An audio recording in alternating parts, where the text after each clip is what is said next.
Hey everybody, what's going on? Hexlex here. I got another Master Duel video for you. So, we're coming back to Kashtira Punk. I wanted to come back to this list because I suspect that this deck is probably going to be pretty good going into the upcoming meta here, post-ban list. I think that Punk, in general, is pretty well poised. I mean, obviously, you know, I have a certain affinity for the deck, so I'm going to be a little bit biased in thinking that it's good, but I think it's more than just bias. I think if Punk wasn't tier 3 before, it's definitely going to be tier 3 moving forward. The deck is already very good in the current metagame, and it's only going to get better as pretty much other decks are just getting worse.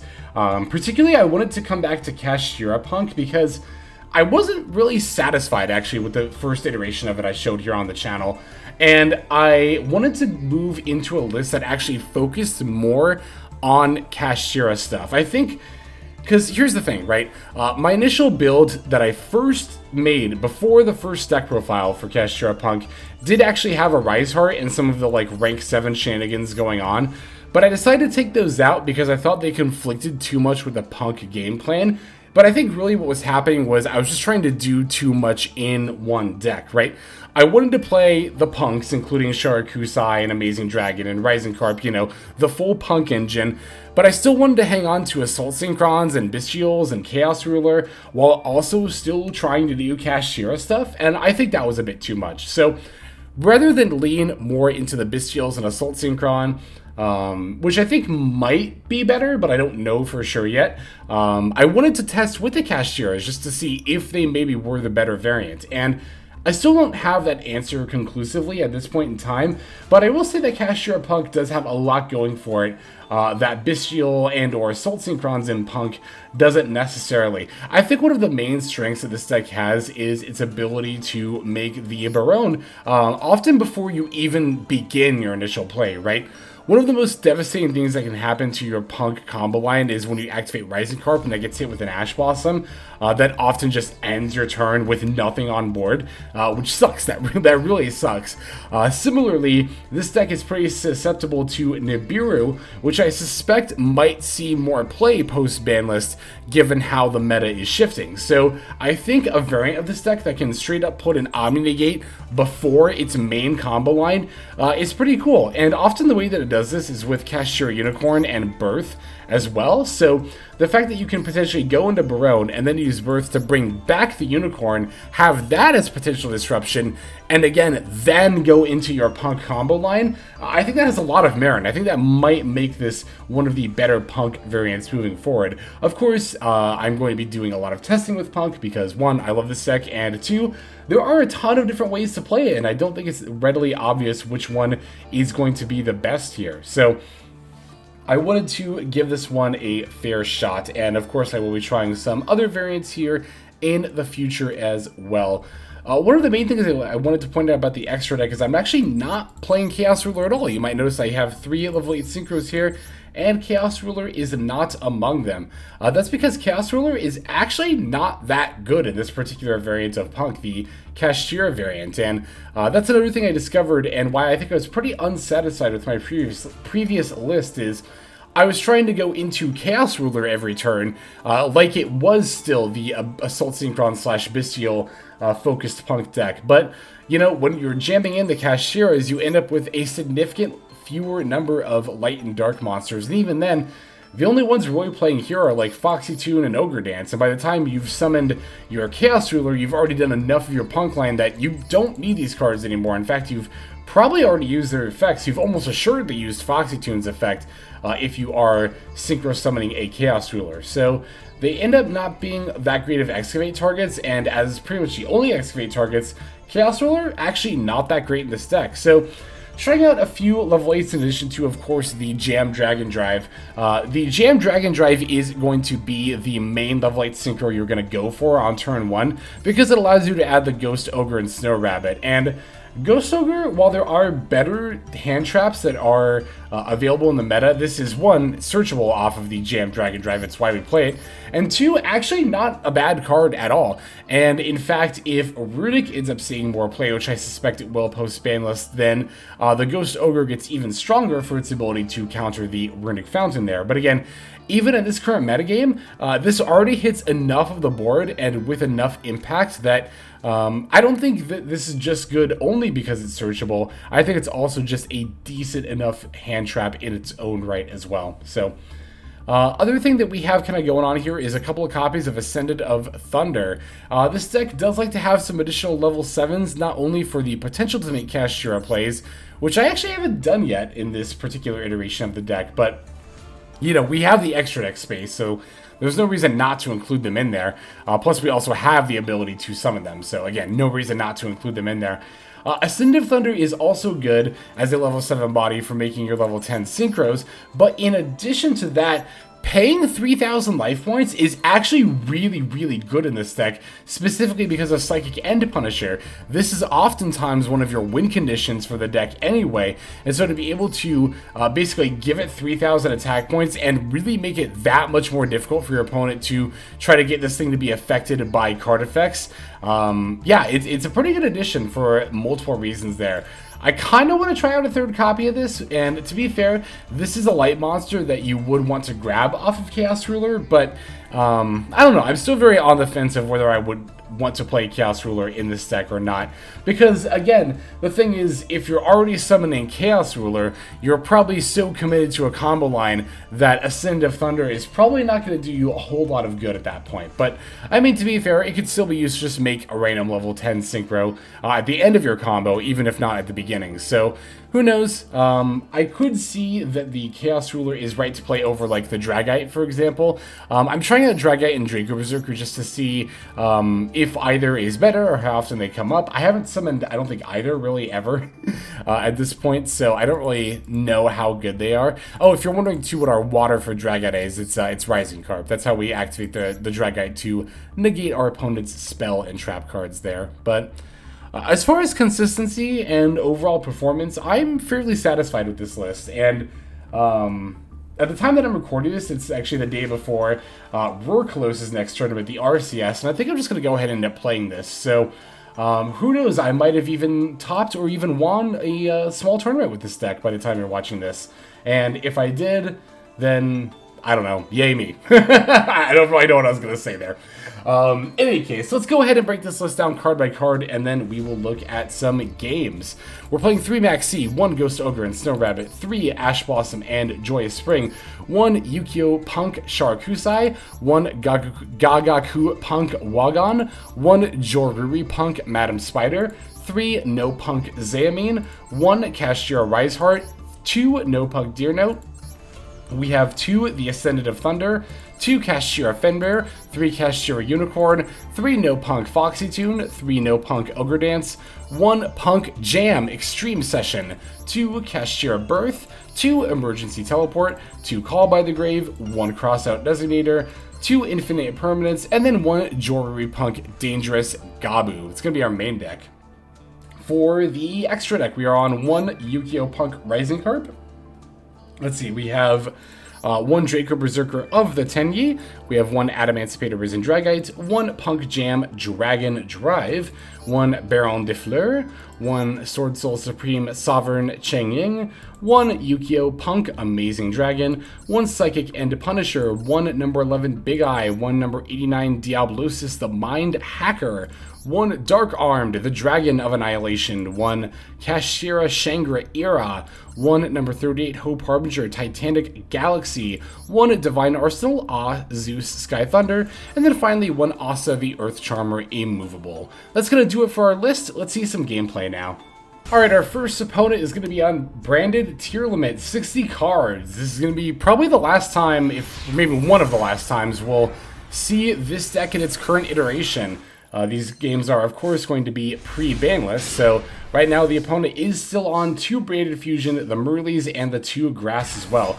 We get to take the first turn here. I'm going to start by specialing the Unicorn and adding the Kashtira Birth, and this is exactly the kind of hand I was talking about in the deck profile, where we can just straight up make a Baron before we even begin our P.U.N.K line, which is so huge. And again, one of the reasons why I think that this particular variant might end up being one of the better ones to, or one of the better ways to play P.U.N.K here. So we even get to start off with a Madam-Spider, which means we get to add the Dangerous Gabu for a little bit of extra disruption for the end of our turn here. We're going to go ahead and summon the Baron, activate the Kashtira Birth to then throw down the Unicorn. You do want to throw down the Unicorn, I think, before comboing out, because we only need the 3 main monster zones to do the rest of our plays, and this way, if our opponent plays a monster effect, even if we do end up negating with the Baronne, we can still get an extra deck banish off of the Kashtira Unicorn there. And that extra banish, especially if you're playing against a deck like this, can make all the difference in the world. So, gonna E-Tally for the Amin, although even if we didn't have E-Tally here, we still have the Foxy tune as well. Gonna use Amin to add the Ogre Dance, and then pitch the Deer Note with the Foxy tune to turbo out the Sharakusai that will allow me to fuse for the Rising Carp. Rising Carp effect will be used to summon Wa Gon and Deer Note. Wa Gon gets to add the Jam Extreme Session, and will then sync the Wa Gon and the Deer Note in order to summon not Chaos Ruler again, because we're not playing it in this iteration, but rather Punk Jam, Dragon Drive. Dragon Drive's effect will activate, as well as Deer Notes. Deer Note will summon the Sharakusai, so we have our setup for the Amazing Dragon on the opponent's turn, and we also get to add the Ghost Ogre and Snow Rabbit, and even draw an extra card off of the Extreme Session. So that's pretty cool. We get some extra advantage, some extra disruption, and we are looking pretty good going into our opponent's turn, except, wow, they have Super Poly! Ah! That's like the one card that actually super outs this little setup that we have here with the Baronne and the, what is it called? Kashtira Unicorn. Thankfully, because I think we'll just be seeing fewer branded and Tearlaments overall in the near future, we'll be seeing fewer Super Polys in the near future moving forward as well. But while it is pretty devastating, especially because it does also trigger the Ukiyoe, we do still have our Amazing Dragon set up here, so that's pretty rad. And I like that our opponent kind of had to choose between letting us keep the Baronne plus Unicorn or our Amazing Dragon set up here. Yeah, so opponent's going to resolve the Ukiyoe. They are going to end up hitting a Tearlaments Shyran. Looks like they have a Mudora and a Branded Retribution in the graveyard there as well. Ah, yes, the Millers. Those are also going to be things that our opponent's not going to have too many more of moving forward. Thankfully, the Dangerous Gabu is going to allow us to negate the Kiklos here, and the Gabu only requires a Punk monster to be on the field to gain the life points, so even if our opponent had allowed us to keep Baronne plus Unicorn, we still would have gotten to do that anyway. So here, I definitely want to activate the Sharakusai in response to the Amazing Dragon, and my opponent had a pretty good response with the Mud Dragon there as well. So even though it seemed like not that much happened just now, a lot did. And I want to kind of break it down a little bit more in depth here. So my opponent used King of the Swamp to add Polymerization to their hand. And in response to the resolution of that effect, which I was able to do this because my toggle that's usually here and says auto, I clicked it over to on. That allowed me to activate a quick effect in response to the resolution of my opponent's card effect there. So after my opponent ends up adding the Polymerization, before they have a chance to activate it, this is super important, before they have a chance to activate it, I want to make sure that I'm activating the Sharakusai's effect. This is because I want to use Amazing Dragon to bounce my opponent's monsters before my opponent has a chance to activate Polymerization. If I wait until my opponent activates Polymerization and then I chain Sharakusai's effect, it's too late to bounce what's currently on the field, because the Amazing Dragon will get summoned at the same time, or rather during the same chain link, not at the same time, but in the same chain link that my opponent's fusion monster is. So if I want to bounce Kiklos and or Mud Dragon, I've got to do it now. I have to do it now. So I want to make sure that that is going to end up being the case there. And then I'm going to go ahead and chain the Ghost Ogre to the activation of Mud Dragon in the Swamp here. This is because the Amazing Dragon actually does target cards, even though it bounces multiple cards in my opponent's field. I have to target each and every one of them. The Mud Dragon here's effect is threatening to change itself to dark, which means the Amazing Dragon won't be able to target either the Mud Dragon or the Kiklos here. Now, by using the Ghost Ogre effect in response, I'm not negating Mud Dragon's effect, but I will destroy it, which means two things. It means that, one, my opponent will not have the Mud Dragon on the field to fuse with this Polymerization, and two, at the resolution of this chain link, my Amazing Dragon effect will be able to target and put back Kiklos before my opponent has a chance to activate the Polymerization. Now the Polymerization is sitting in hand with two other cards, and unless my opponent can use Poly to fuse exactly these two cards, they're not going to get to do anything with that polymerization. This was super important to do because had my opponent gotten to use the polymerization, they could have sent away this Kick Close and then gotten to Mill 5, which would have pretty much assured they would have had some amount of plays moving forward. So, again, this might not have seemed like a particularly important chain link, but this was a game-deciding chain link. And in fact, after I activate the Ghost Ogre effect, my opponent's just going to straight up concede because, again, that was a game-deciding chain link. Yeah, I wanted to make sure that I broke that down in detail. Normally, I don't like pausing for that long during a replay, but again, that was so crucial, and it was so easy to gloss over that I wanted to make sure that we were all on the same page for how exactly that game played out there. We do, of course, have quite a few more games to look at, though, so let's just go straight into the next one here. Alright, we are once again facing off against a deck that is not going to be around in its current iteration for much longer. This is pure Sprite, which will be losing one Swap Frog and one Sprite Jet in the near future. Yeah, with Swap Frog getting limited, I definitely don't think that Frogs are the way to go in Sprites moving forward, so I think they definitely do need to find a sort of another kind of stand-in, I guess, so to speak, there. So, once again, we are going to start this duel off the exact same way because we have access to the Kashtira Unicorn plus an extra Punk level 3 tuner. It's going to allow us to go into the Baronne and then use Kashtira Birth to resurrect that Unicorn.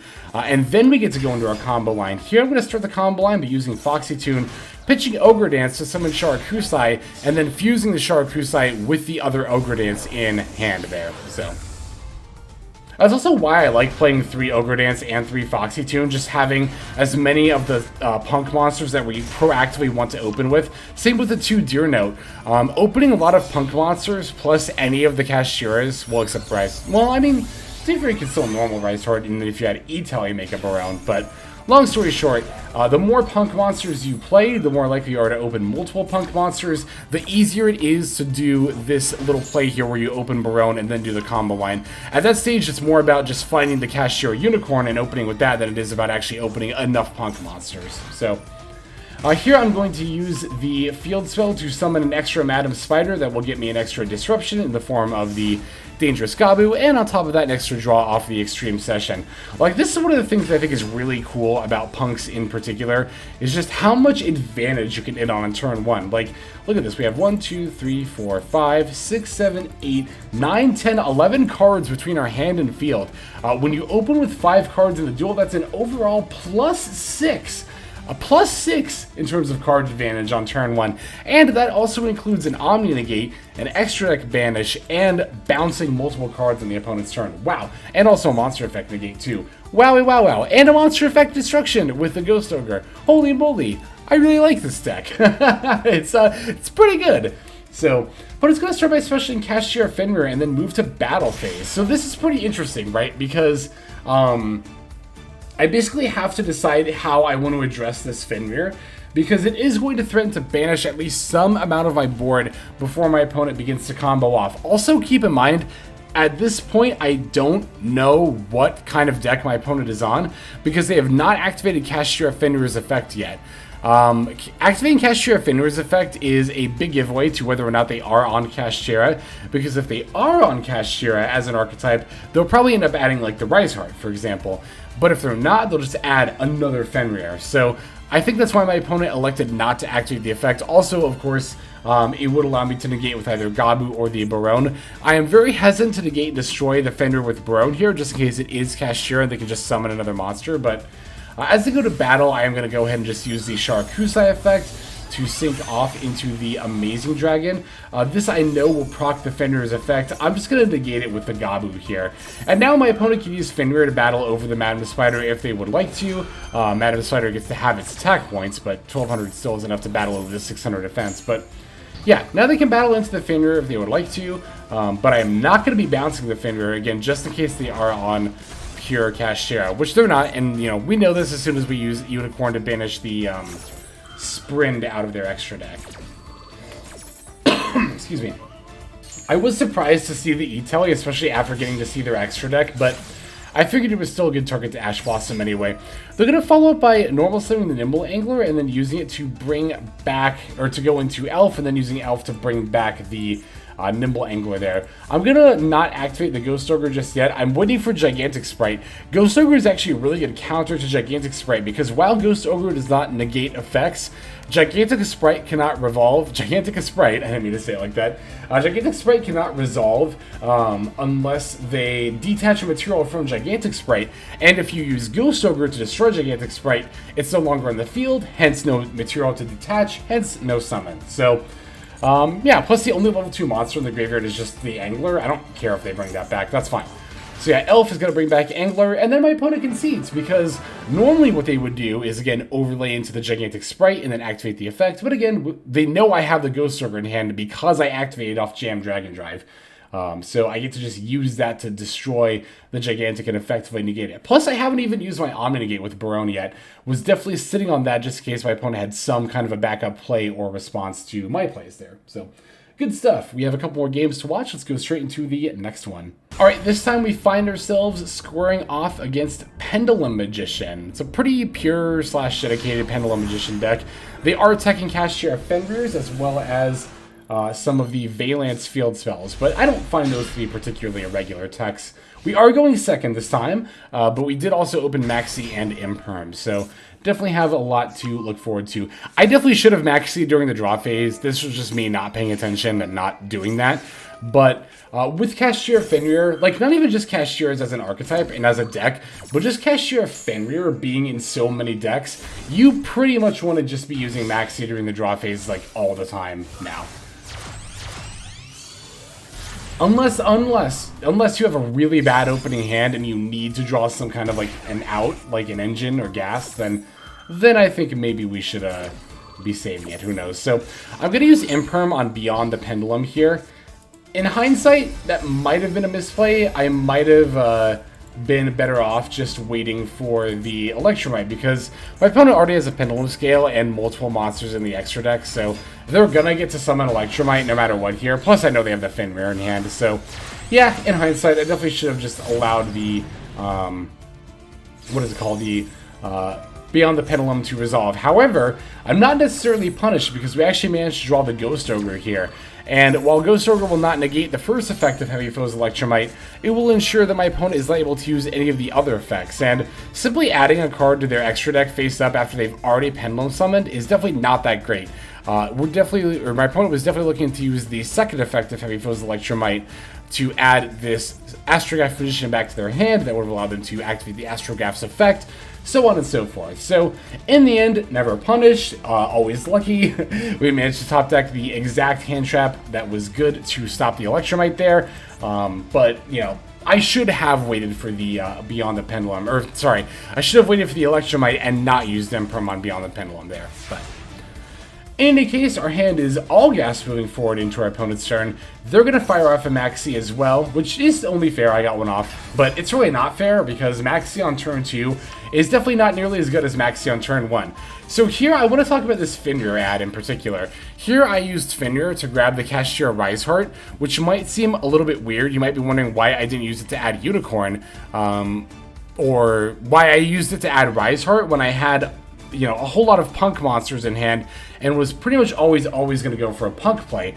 The reason is because I wanted my Kashtira, our opponent's Kashtira Fenrir to banish mine there, and I thought the only reason that my opponent would be willing to do that is if they thought I was going to have a follow-up play based on the Fenrir ad.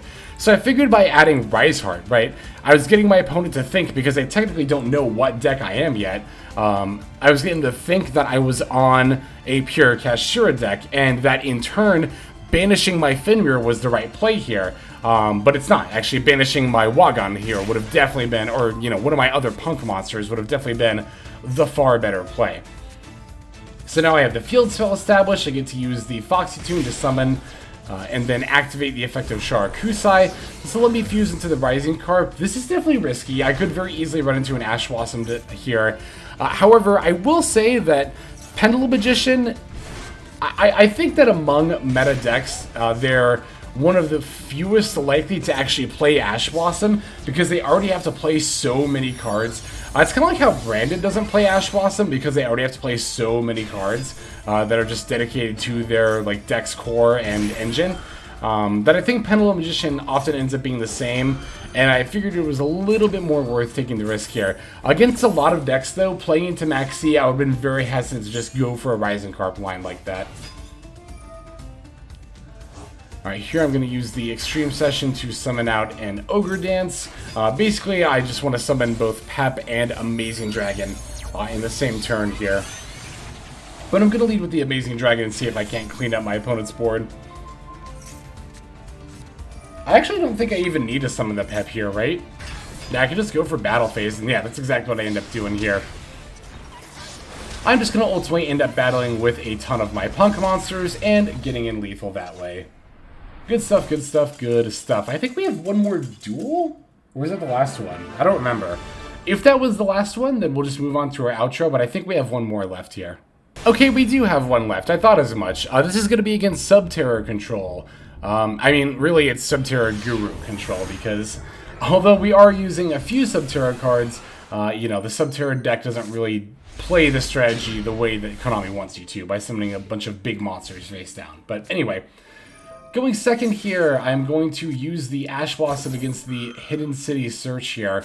I probably should have just used the Ghost Ogre here. That would have negated the Search and also this effect here, but, I don't know. This game is really just another example of Ghost Ogre being excellent, more than anything else. Yeah, I don't know. I thought the card was kind of mid before I played this particular play session, but now that I've gotten to more consistently, you know, have it in hand because Punk can search it, I really think that it's probably just a decent enough hand trap in its own right. Opponent's going to imperm the Fenrir. That's completely fine with me because I did not have a very Kashtira-based hand anyway. Definitely just going to be making Punk plays, and then, yeah, my opponent's just going to concede. Yeah, that was a much quicker game than I remembered it being, actually. Wow. I guess the main things to take away from that game are, one, the Ghost Ogre continues to be very, very good. Didn't even need to use Ash Blossom there. I could have just used Ghost Ogre, and again, it would have effectively negated the Hidden City there on both of its effects. And another thing that I think to take away from this game that I've talked about before is imperming a Fenrir that got summoned and is activating its effect before your opponent has done anything else, I think is pretty much never right. Well, imperming, I guess, maybe is fine because then you don't get the banish effect when you go to activate a monster effect, but using an Ash Blossom there, like, would not have been right at all. Basically, negating the Fenrir search is often just incorrect, just because Fenrir is such a common tech in a lot of different decks. You never know if your opponent's actually going to be on Kashtira or not, so. Okay, I think it's going to go ahead and cover these games and all in all, this video. So without further ado, let's just move to our outro. Alright everybody, thank you so much for watching all the way to the very end of the video like this. That means a whole lot to me. Not just personally, but it's also a great way of supporting the channel as well. If you're interested in supporting the channel in other means, you can of course feel free to comment and or subscribe right here on YouTube. I'm always looking to the comments section. You guys leave some pretty awesome feedback as far as like constructive criticism goes when it comes to deck building, gameplay, channel content, all that stuff. So feel free to leave your opinion down there. I will be sure to take a look at that there. And then subscribing is going to be the best way to get notifications of when these videos drop. That does happen every day, by the way, so if you're looking for daily Master Duel content, you've come to the right place. And there are more places where you can get some daily Master Duel content. If you check out the description below, follow the top link over to my Patreon page. There for just $5 a month, which is as much as you pay for a booster pack. You'll find a lot more value than a pack full of filler over there. We've got some previews for content upcoming here on the channel. We've got some exclusive games that are only posted over on Patreon over there. We've got some Q&As, and then you can also have your name featured in this lovely credit sequence where I thank all of the people who are helping contribute over there on Patreon. It's a huge support to the channel, and it really means a lot as well. So thank you everyone who is donating that is featured here on screen. And again, you know, it's not just a pure donation. You do get some more daily Master Duel content over there just for being a part of the Patreon. But I think that's about all the time that I have for today's video. Once again, I just want to thank you so very much for sticking all the way to the end of the video. Again, it just means a lot as I do put a decent amount of work into getting these videos out every single day. But that's about all the time that I've got for now. So without further ado, this is Xlex. I'm signing out, and I hope you have a fantastic day.